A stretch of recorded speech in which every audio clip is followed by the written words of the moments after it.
Realmente me alegra mucho poder ver hoy la gran mayoría del Olivo Verde junto con la congregación que anoche estuvo aquí. El lugar también estaba, al igual que hoy, a la capacidad de las sillas que hemos puesto. Estamos teniendo más o menos una asistencia de 180 personas, y entonces las sillas que están puestas más o menos andan por ahí, sube más, sube menos. Lo importante aquí no es cuánta gente, lo importante es cómo somos y no cuántos somos, según lo que la Biblia dice, y ojalá usted lo entienda de esta manera. Estoy muy contento, les digo, por una razón. Hoy terminamos Santiago después de casi 30 semanas de estar trabajando en el texto bíblico verso a verso del libro de Santiago. Santiago es excepcional. Para el año 70 en Jerusalén hay una dispersión producto de la invasión romana. Los romanos están hasta aquí de los cristianos, y Tito Flavio Vespasiano entra a Jerusalén y destruye absolutamente todo, limpia, saquea el templo, hace una matazón de 1 millón de judíos y la iglesia se dispersa. Al dispersarse la iglesia, la razón por la cual la iglesia se dispersa es porque la iglesia necesitaba ser escuchada en cualquier parte del mundo.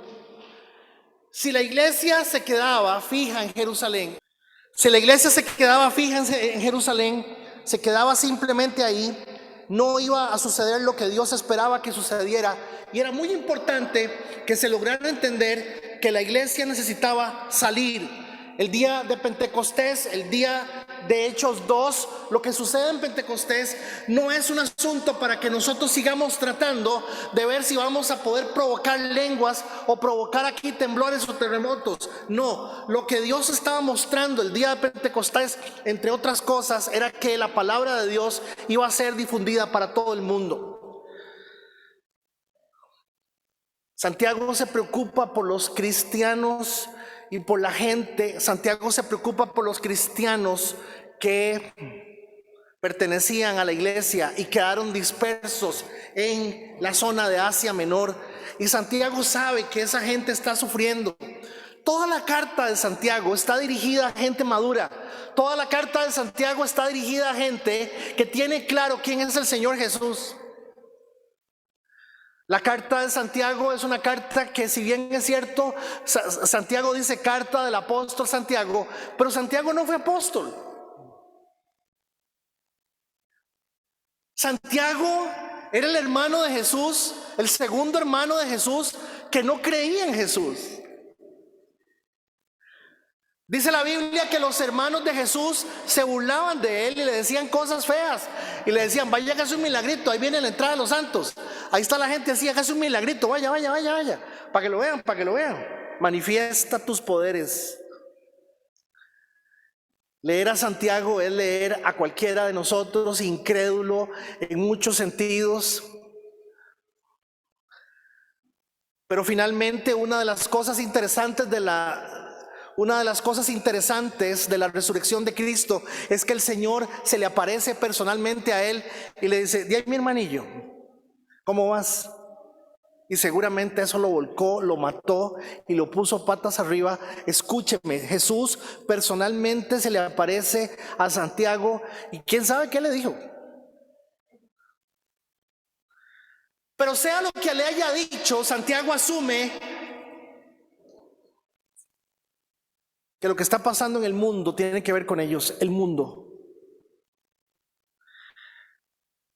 Amadísimos hermanos de Olivo Verde, muy rápido, hace 3 semanas entramos al capítulo 5. En el capítulo 5 nos hicimos la pregunta del 1 al 6, capítulo 5 del versículo 1 al 6.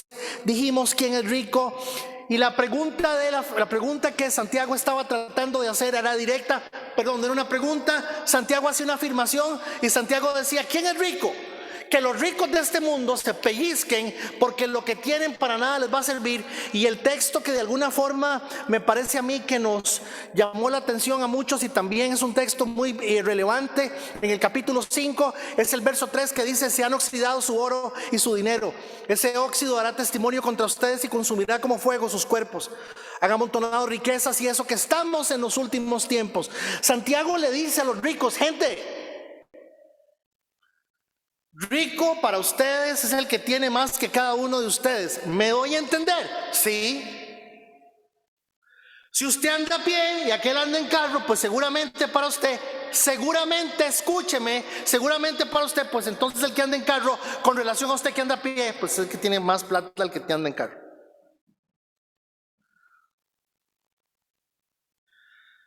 Si la casa suya es casa alquilada y la casa del otro es casa propia, es muy probable que usted piense que el rico es el que tiene casa propia.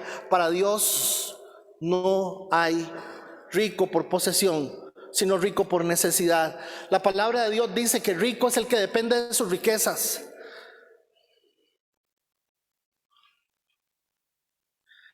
La palabra de Dios dice que la persona que se cree rica es porque depende de lo que tiene y no necesita a Dios para su vida. Su carrera, sus pertenencias le dan seguridad.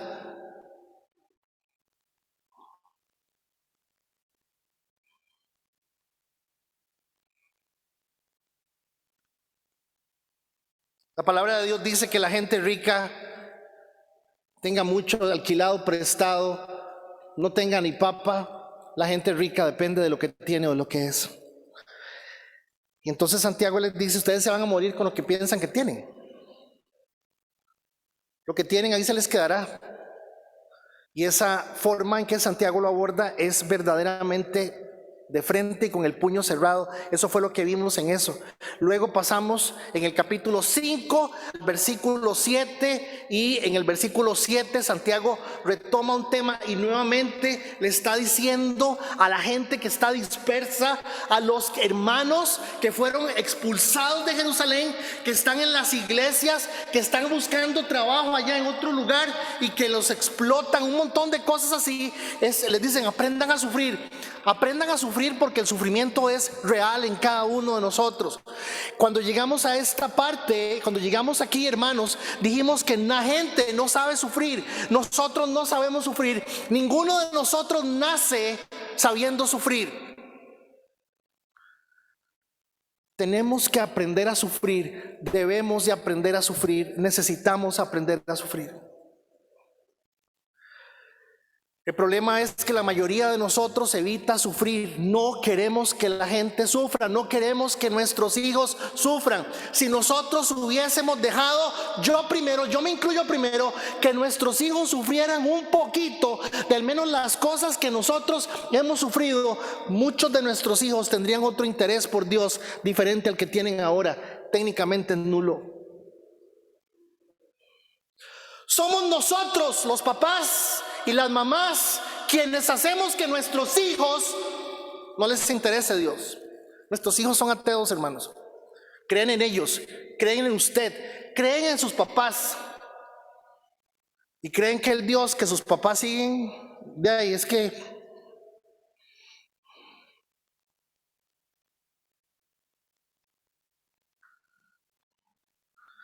hace unos días me tocó escribir un texto para una niña de la congregación.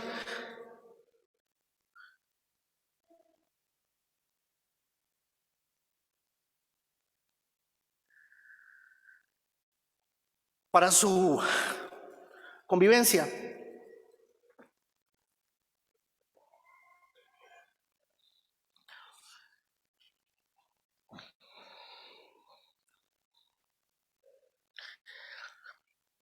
Y cuando escribí el último párrafo de lo que escribí, le puse a esta niña: que Dios te conceda conocer al Dios de tu mamá.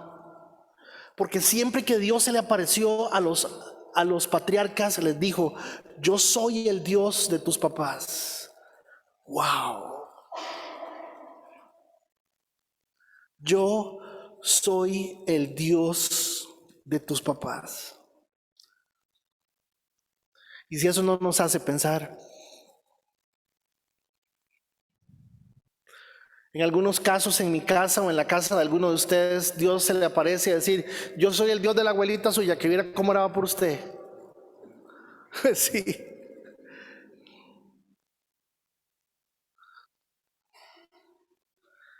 Tiene que haber alguna reflexión, hermanos, en este momento. Esta pandemia que acabamos de pasar no es una pandemia que pasó simplemente como la historia de la fiebre española de 1918, en donde la gente se enfermó de H1N1 o N2. Don Luis, ayúdeme si me equivoqué con el número. Y del 2018, de 1818, de 1918 al 1921, todo el mundo anduvo enmascarado y fue un problema y se murió un montón de gente. Tenemos que aprender a sufrir. Del 7 al 11, el versículo 12 dice: en el sufrimiento no juren. Si están sufriendo por algo y le están pasando mal, no utilicen el sufrimiento como recurso para salirse de alguna situación. Eso es lo que lo vimos ya en el versículo 12. El punto relevante o el versículo relevante: en verdad consideramos dichosos a los que perseveran. Ustedes han oído hablar de la perseverancia de Job y han visto lo que al final le dio el Señor. Es que el Señor es muy compasivo y misericordioso. Voy a decir una cosa. En la palabra de Dios se presenta a Job como un hombre multimillonario al final de su proceso. Y el relato de Job dice que Job fue bendecido 2 veces más de lo que había sido bendecido. Pero estoy seguro que Job simplemente, la única bendición que reconoció en su vida, fue tener al Dios de la bendición. Es todo lo que Job quería y es todo lo que Job hizo. Esto lo hemos ido trabajando estas semanas, amados hermanos, y finalmente llegamos a el verso 13, y el verso 13 nos lleva a 7 versículos que son sencillamente impresionantes. Hay 7 versículos aquí que se van de aquí para acá y de allá para acá, que todos tenemos que entender que Santiago los está usando para que nosotros aprendamos los puntos finales o puntos importantes de lo que Él quiere que usted y yo comprendamos, no solamente de toda la carta, sino también de lo que es una congregación que pretende ser iglesia. Repito, una congregación que pretende ser iglesia. Es muy fácil ser congregación, pero ser iglesia no. Para ser iglesia tienen que cumplirse lo que Dios dice y no lo que nosotros decimos.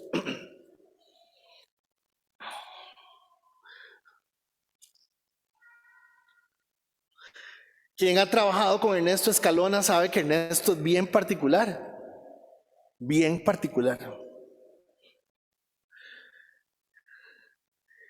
Y Deidi y yo sabemos que Kender es a lo que vinimos. Yo no le dije nunca a Deidi, nunca le dije a Kender que él iba a trabajar los paneles con Ernesto, ni Ernesto con Kender. Yo dije, se van a matar porque los dos son machos alfa. Ojalá me entiendan el concepto de macho alfa. Los dos son machos alfa y Ernesto es jupón hasta decir basta. Y Kender es una hormiga, no para. Vine y era una cosa maravillosa. Solo Dios. Usted me puede a mí captar que es más iglesia en ese momento que muchas veces esto aquí. Sí me lo puede captar. Puede leerme a mí el corazón de la necesidad que usted y yo tenemos de conocer a este montón de malamanzados que están aquí esta mañana. Me dicen amén por las buenas.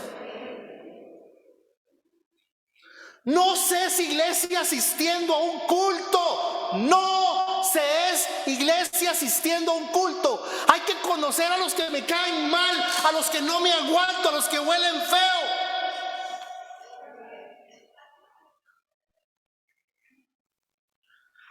que no para de hablar, no para de hablar. Un día esto me dice, vaya, y tío habla mucho. Hijo, ¿qué me quisieron decir? No sea tan bárbaro. No me dejó hablar. Y yo hablo mucho. Y yo decía,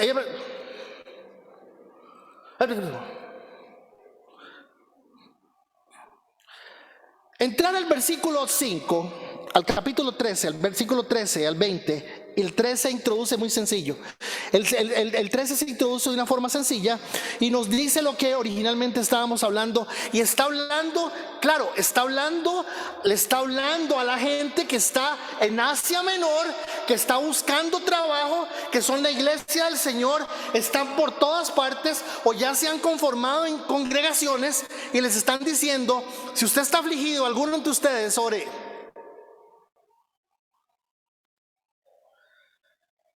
Si alguno tiene buen ánimo, que cante alabanzas. Entonces, claro, el texto no es un texto complejo, el texto es un texto que nos enseña a entender que que no importa el estado de ánimo que todos tengamos, busquemos a Dios. Eso es esencialmente lo que el texto nos dice.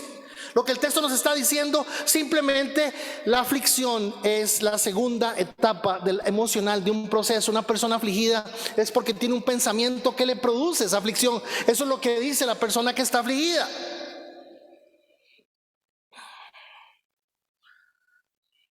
La gente se aflige por lo real o por lo que no es real. La gente se aflige por las cosas que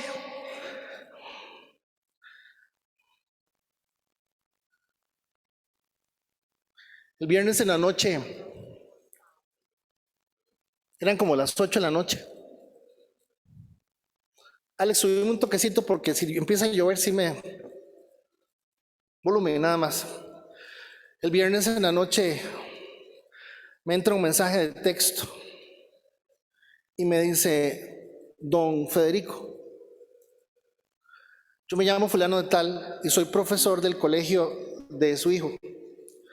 Me urge hablar con usted. No, sí, ya está.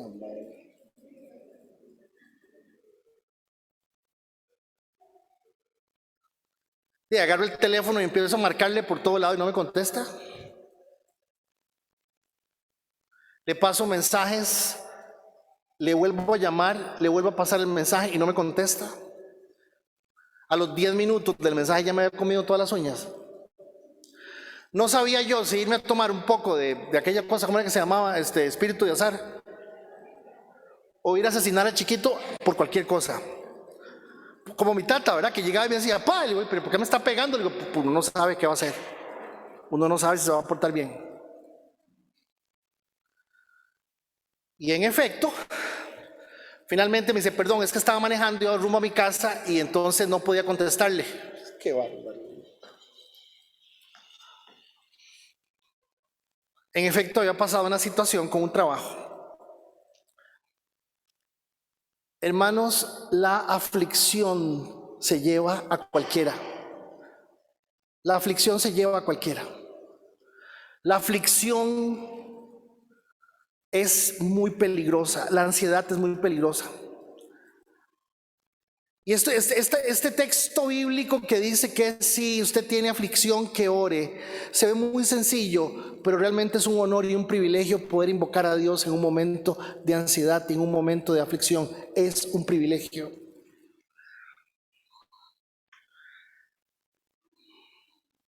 Una persona afligida se bloquea. Una persona afligida dice lo que no quería decir, hace lo que no quería hacer. Una persona afligida es muy peligrosa. Y lógicamente, como lo preguntamos hace 8 días, si Dios sabe por qué yo estoy pasando por lo que estoy pasando, por qué yo estoy pasando por esto, para qué Dios quiere que yo le diga, si Dios sabe en las que yo estoy. Y entonces surge la pregunta inmediata,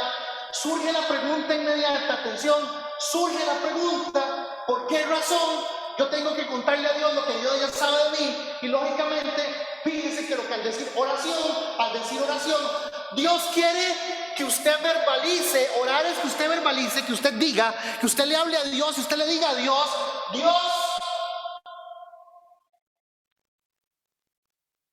Resuélvame la situación. No, dice si está afligido. Dígale, me siento mal. Me está doliendo, estoy mal. No sé, me estoy comunicando.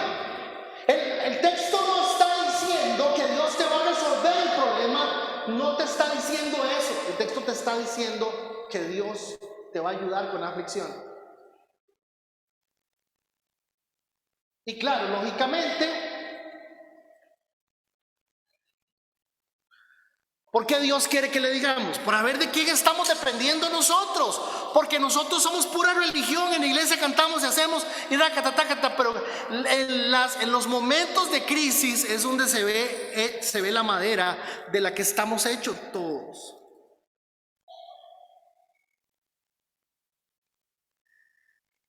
Versículo 14.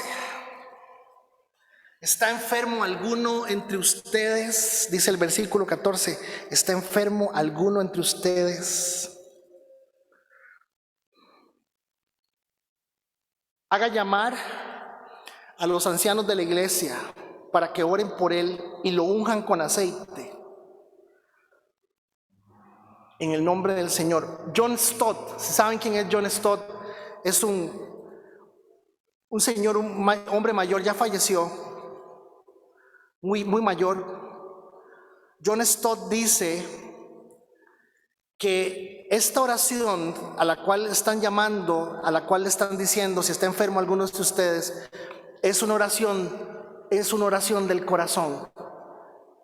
Es por enfermedad del alma, por enfermedad del corazón. Y me parece bellísimo cómo lo enseña, cómo lo plantea John Stott, porque dice John Stott, y eso me gustó muchísimo, dice que una de las cosas lindas que tiene la iglesia es que los hermanos mayores son capaces de poder dar esperanza y fortalecer a una persona en necesidad. Y eso me gustó muchísimo. Dice, ¿está enfermo alguno entre ustedes? Haga llamar a los ancianos de la iglesia para que oren por él y unjan. Doña Anita, Gladys, los hermanos que conocen la trayectoria de uno en una congregación, hasta lloran con uno, lo abrazan, le dan de comer. Entiéndeme, me gustó muchísimo cómo John Stott aborda esto. Y él le dice a la gente, hermanos, vean, es cierto, Dios está poniendo en las manos de la iglesia el poder de la sanidad. Por eso es que es un poco delicado las dos cosas. Hay tres cosas importantes. Dios está poniendo en manos de la iglesia el poder de la sanidad. Y vean qué importante el poder que le está dando a la iglesia. En la iglesia podemos orar por usted. Dice la palabra, podemos orar por usted.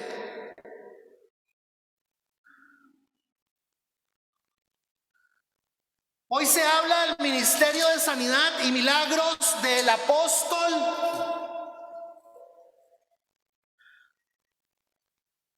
X.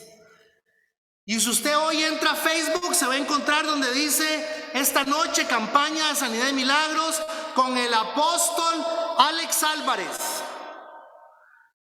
Traiga sus necesidades, y la Biblia dice que esa congregación local, que esos hermanos ahí, Dios les dio poder para orar por una persona en necesidad y que Dios va a responder. Hermanos, eso es bellísimo. Por eso es que usted ve cuando uno dice estudio bíblico, suenan los grillos. Pero usted pone campaña de sanidad y milagros con el apóstol Federico Acuña, si hasta mi amor.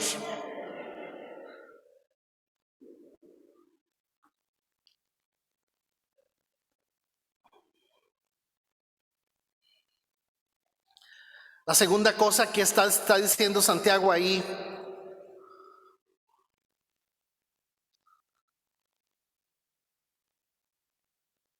la enfermedad es una realidad en la iglesia. Todos al final nos vamos a enfermar de algo y nos vamos a morir.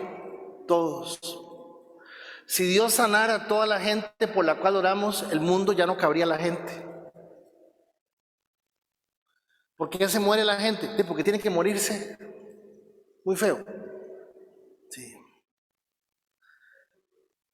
Y la tercera cosa importante, que aquí haga llamar a los ancianos de la iglesia para que oren por él y lo unjan con aceite. En el nombre, qué belleza. La palabra, el texto ungir, el verbo, la palabra ungir que está utilizando, con una conversación que tuve con don Luis, me di más a la tarea de, suena raro esto, me suena como metido entre un coso. ¿Me oigo raro? Sí, me oigo raro.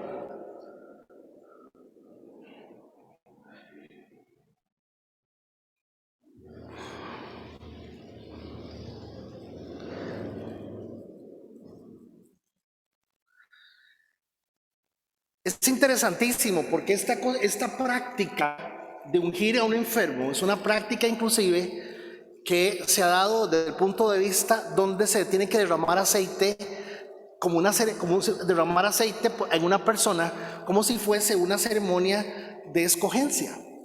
La palabra que se utiliza en el griego para esa unción no es esta palabra. Y de hecho es muy importante que los especialistas dicen que esta palabra ungir más bien es frotar. Entonces es interesantísimo, es muy bueno. ¿Por qué? ¿Por qué? ¿Hay algo malo en ponerle aceite a una persona y orar por ella? No. Pero es que realmente el sentido de lo que Santiago le está diciendo aquí a la gente es: haga llamar a los ancianos de la iglesia para que oren por él y lo unjan con aceite en el nombre del Señor. ¿Saben qué está diciendo? Y lo froten con aceite. Lo froten con aceite. Mi hermano que es vegetariano y le da por esa nota vacilona, mi hermano siempre que alguien está enfermo saca un poco de aceites y de cosas y se pone a frotar la gente y a ponerle cosas de periódico, y mi hermano siempre le salva la vida a alguien con esas cosas. Me acuerdo de una conversación que tuve con el doctor, con Luis una vez, y yo le dije: Luis, es que el asunto de las sobadas es muy complicado entender eso. Y me dice: no, suave. Sí existe una relación entre el mover de los dedos y los brazos en las partes donde el sistema linfático va a responder. Y sí hay una asociación con ese tipo de cosas. Entonces, hermanos, yo quisiera llamar la atención que Santiago está diciendo algo muy importante. No le tengan miedo a la medicina. Santiago le está diciendo a la gente: crean, Dios los va a sanar, pero también usen la medicina. Eso es muy lindo, hermanos, porque Dios puede usar un médico, como en el caso de nosotros.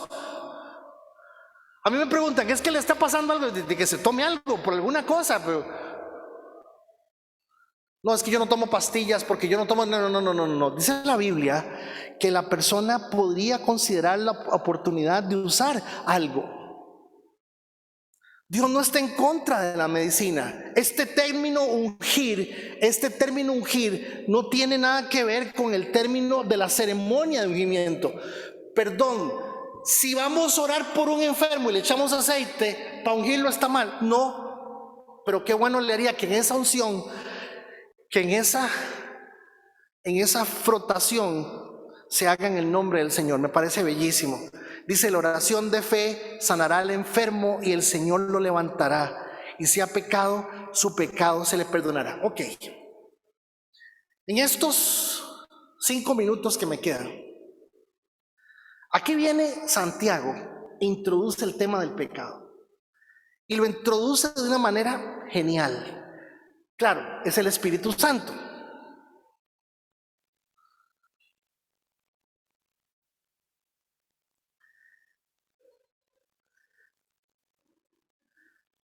Noten que en la primera referencia que hace al pecado, que es en el versículo 15, dice: la oración de fe sanará al enfermo y el Señor lo levantará. Entonces mete un adjetivo que es la oración. Dice: la oración de fe.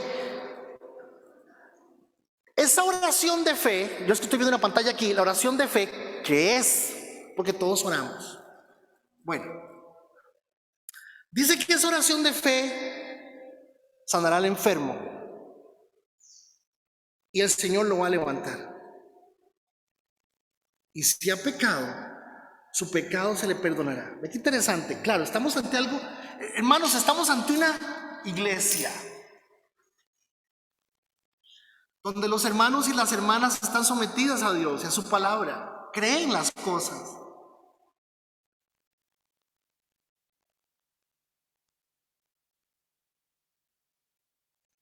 Pero introduce el tema del pecado y nos dice a todos: el pecado estará presente en la iglesia siempre. No es una excusa para pecar, pero es una realidad en la iglesia siempre. Entra al versículo 16 y dice: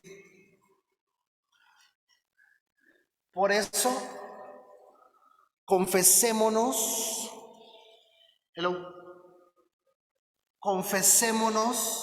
unos a otros los pecados y oremos unos por otros. Noten el nivel de profundidad en que Santiago está llevando la iglesia y la está llevando a un punto de confianza muy importante, ¿sí o no? ¿Ustedes creen que esto que Santiago le está mostrando a la iglesia es fácil? No. ¿Por qué? Porque algunos hermanos tienen el don del chisme.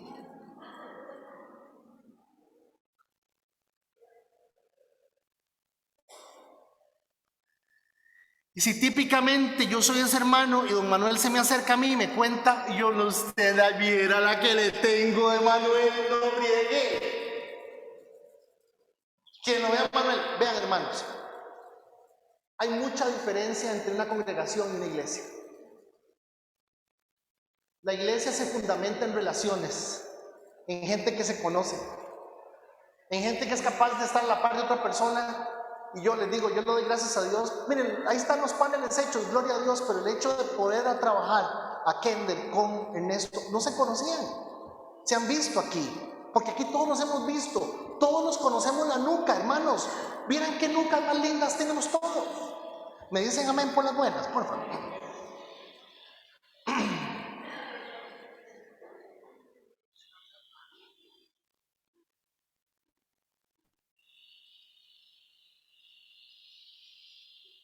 La iglesia milagrosa de la que habla la palabra es la misma iglesia cariñosa y junta que produce el milagro de Dios. Escúcheme, no se puede pretender que se manifieste lo que de Dios queremos nosotros si para nosotros la iglesia es un auditorio, hermanos.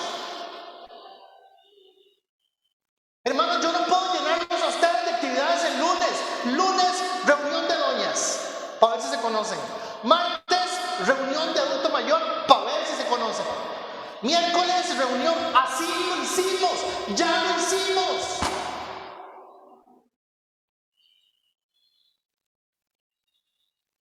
Y hay cosas que debemos de retomar y volverlas a hacer, son muy importantes. Pero yo quiero que usted me note, que usted note lo que Santiago está diciendo. Y Santiago le está diciendo a la gente: tenemos que llegar a un punto donde Debbie y Alejandra se conozcan y conversen entre ellas y una le diga a la otra: mira, mechuda, es que yo voy a matar aquí, ¿qué vos sabes?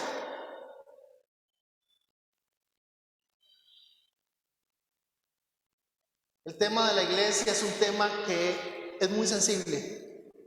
¿Por qué? Porque todos están ocupados, hermanos.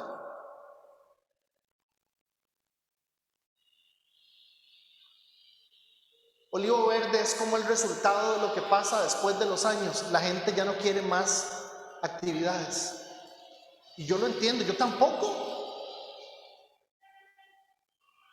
En Costa Rica hay entre escuelas y colegios 3.989, yo no sé cuántos colegios y escuelas, o 4.000 y resto. Yo estuve en, sin los 4.000, estuve en 5.000 de los 4.000. Yo no quería dar una charla más.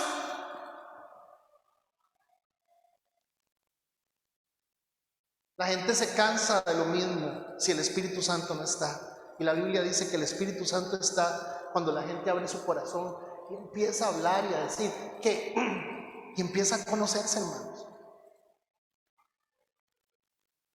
Aproveche cualquier momento. Ahí hay una estación de café para que se tome un café. El café es gratis, tranquilo.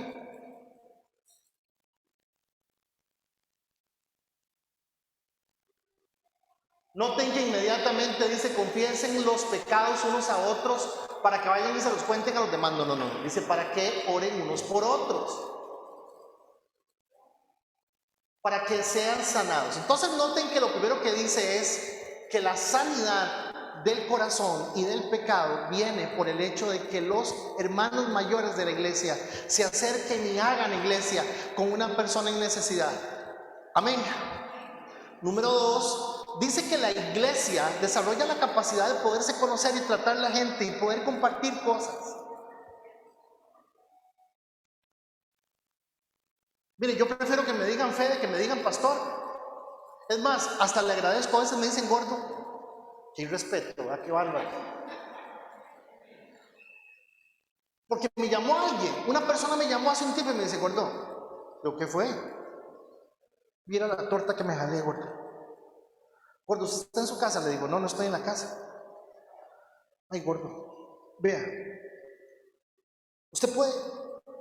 Hermanos, yo le agradezco a Dios cuando un hermano se acerca en confianza. Perdón, yo soy el pastor si la palabra nos somete a los dos. ¿Me escuchó? Yo no soy el pastor porque yo esté aquí hablando, sino porque la palabra de Dios nos somete a los dos.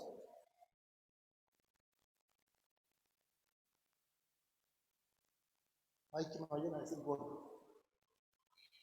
Vea, sigue. El Espíritu Santo se pulió al final del libro. Dice,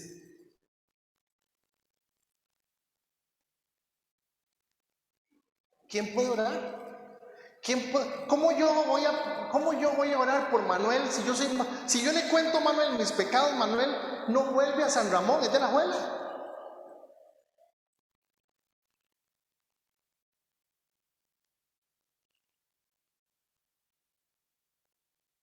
Pero entonces el Espíritu Santo sale al paso y dice, miren, Santiago, Elías era un hombre con debilidades como las nuestras. Todo el mundo dice que las debilidades de Elías eran que le dio hambre, que le dio miedo, que otros comentaristas mencionan otro. ¿Ustedes saben cuál fue la debilidad de Elías? Se llamaba orgullo y soberbia. Elías mata a 400 profetas de Baal, los asesina con un puñal. Y así que los mata, la bruja, esposa del rey, le dice, desgraciado Elías, te voy a matar por eso. Le cogió miedo a la doña. Pero ustedes saben por qué le coge miedo a la doña. Porque Elías pensaba que cuando el momento lo vieran a él haciendo esa matazón y aquel altar y aquel milagro maravilloso, todo el mundo se iba a convertir y Elías se iba a convertir en el gran siervo de Dios, y eso no sucedió. Elías le dice a Dios, yo no soy mejor que los profetas que me antecedieron, yo soy un mal profeta. Le dice Elías a Dios, quítame la vida, mi vida no vale nada. Y Dios en el cielo, ¿qué le pasa? En serio, la debilidad de Elías se llamaba orgullo y soberbia. Hermanos, dice el Espíritu Santo aquí, escribiendo a través de Santiago, Elías era un hombre con debilidades como las nuestras. Con fervor oró que no lloviera, y no llovió sobre la tierra durante 3 años y medio. Volvió a orar y el cielo dio su lluvia y la tierra produjo sus frutos. Simplemente noten que lo que está haciendo es hablando de Elías y diciendo que Elías lo que hace es que, a pesar de ser una persona sujeta a sus pasiones, Dios lo escuchó. ¿Qué nos está diciendo? No importa nuestras pasiones, están ahí, Dios nos va a escuchar. Entonces, claro, ¿cómo fue la oración de Elías? Sencilla, una oración. Pero hermanos, esto es irrelevante cuando usted simplemente lo que tiene que entender es que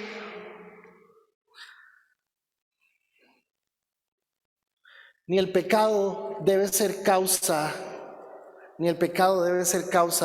para que usted ore y para que usted busque a Dios. Termina Santiago, todo el libro termina aquí, de la forma más magistral que usted no se puede imaginar. La primera mención que hace del pecado es con los ancianos, que vengan y oren, lo va a sanar. La segunda, que la gente lo confiese, y viene la tercera. Hermanos míos, si alguno de ustedes se extravía de la verdad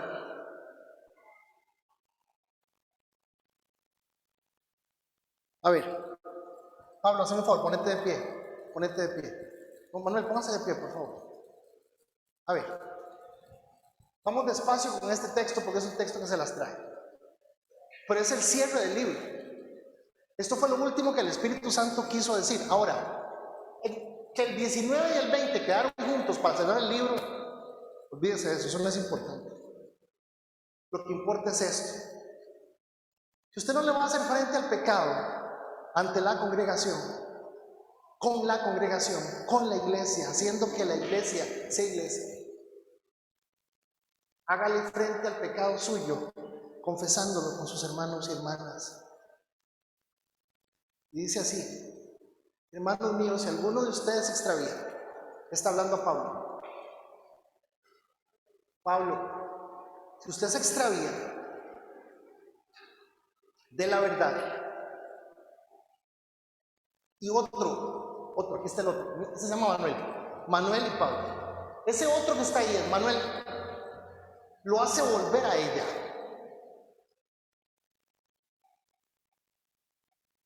Entonces viene, y en la estructura de nuestro lenguaje, hermanos, la oración, el versículo se está dirigiendo a él, a Manuel.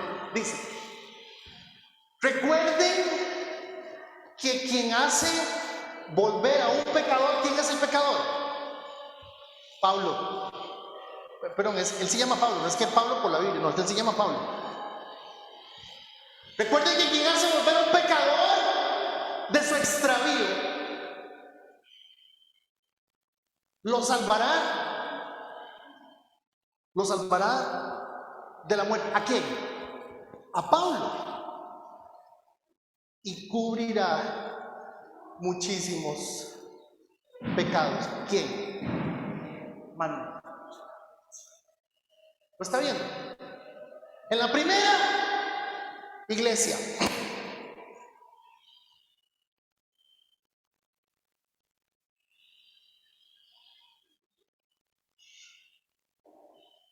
sea iglesia.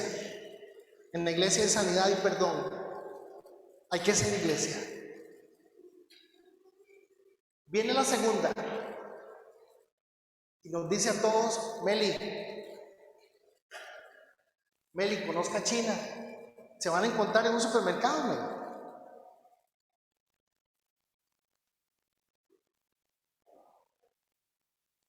Pero en la tercera nos dice que cuando nos interesa lo de Dios y nos interesan las cosas de Dios y llevamos a una persona que está perdida a las cosas de Dios, también nosotros vamos a ser beneficiados. Se lo dijo Pablo a Timoteo. ¿Qué le dijo? Cuando prediques, salvarás a los que te oyen y te salvarás a ti mismo. Siéntese, muchachos, por favor. Termino con estas preguntas porque es el cierre de Santiago. Santiago nos lleva a pensar estas cosas.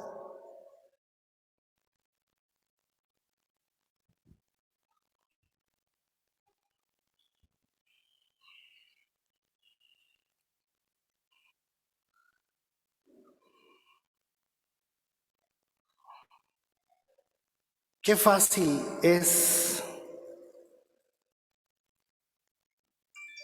decir que vamos a llevar a una persona al Señor, pero ni siquiera notamos la diferencia entre lo bueno y lo de Dios. Algunos no la notamos. Cuando usted le pregunta a los papás y a las mamás cómo están los hijos, lo primero que contestan es que les va bien en el colegio y que ya pasaron. Obviamente no están hablando del mío.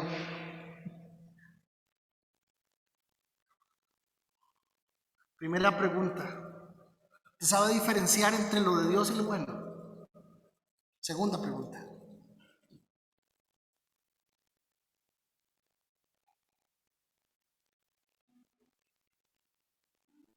¿a usted le interesa a Dios por usted? ¿Para usted?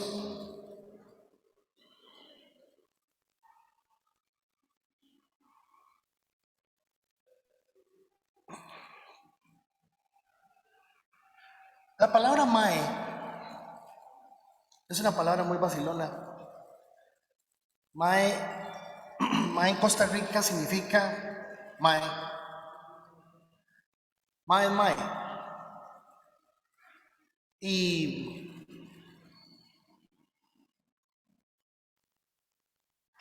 yo nunca le digo a nadie mae porque mi papá me decía que los hombres hablaban de mae. Y como yo siempre fui rebelde, entonces a mí no me gustaba nunca decirle a nadie mae, y nunca aprendí a decirle a nadie mae, y lo hago en broma. Es más, hay un pastor que siempre le digo mae, y un día me dijo, ¿por qué es que me decís mae? Le digo, porque mae significa muy amado hermano, con error ortográfico.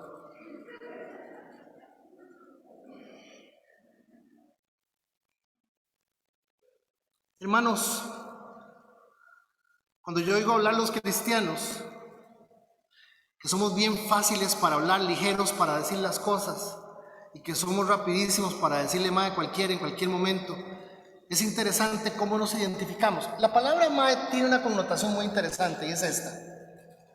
En todo grupo social, cuando yo necesito ser aceptado, yo necesito ponerme al nivel del grupo. Entonces, cuando usted oye un chiquillo, el chiquillo le tiene que decir mae al que está porque si no, no lo aceptan. Entonces, es una forma, es uno de nuestros rituales de iniciación.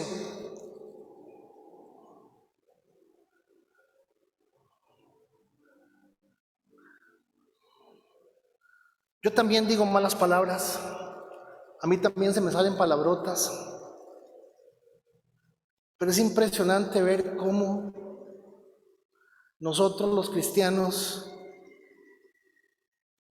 a veces, si no fuera porque nos ven entrando aquí, no se dan cuenta que somos cristianos.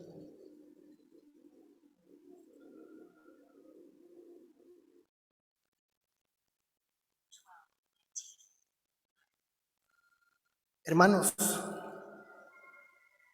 dice la Biblia que si usted se preocupa por la salvación y la necesidad de otros, hasta de usted se borrarán pecados. Y dice la palabra cubrir, dice cubrir pecados.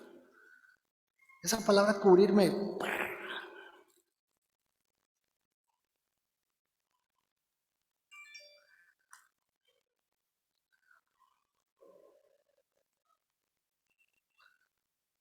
Santiago quiere que terminemos y entendamos el libro. Santiago quiere que entendamos. Ustedes me preguntan a mí cómo yo resumo el final del libro de Santiago. Lo resumo diciendo esto. Una cosa es una congregación y otra cosa es la iglesia. Señor, te doy gracias en esta mañana.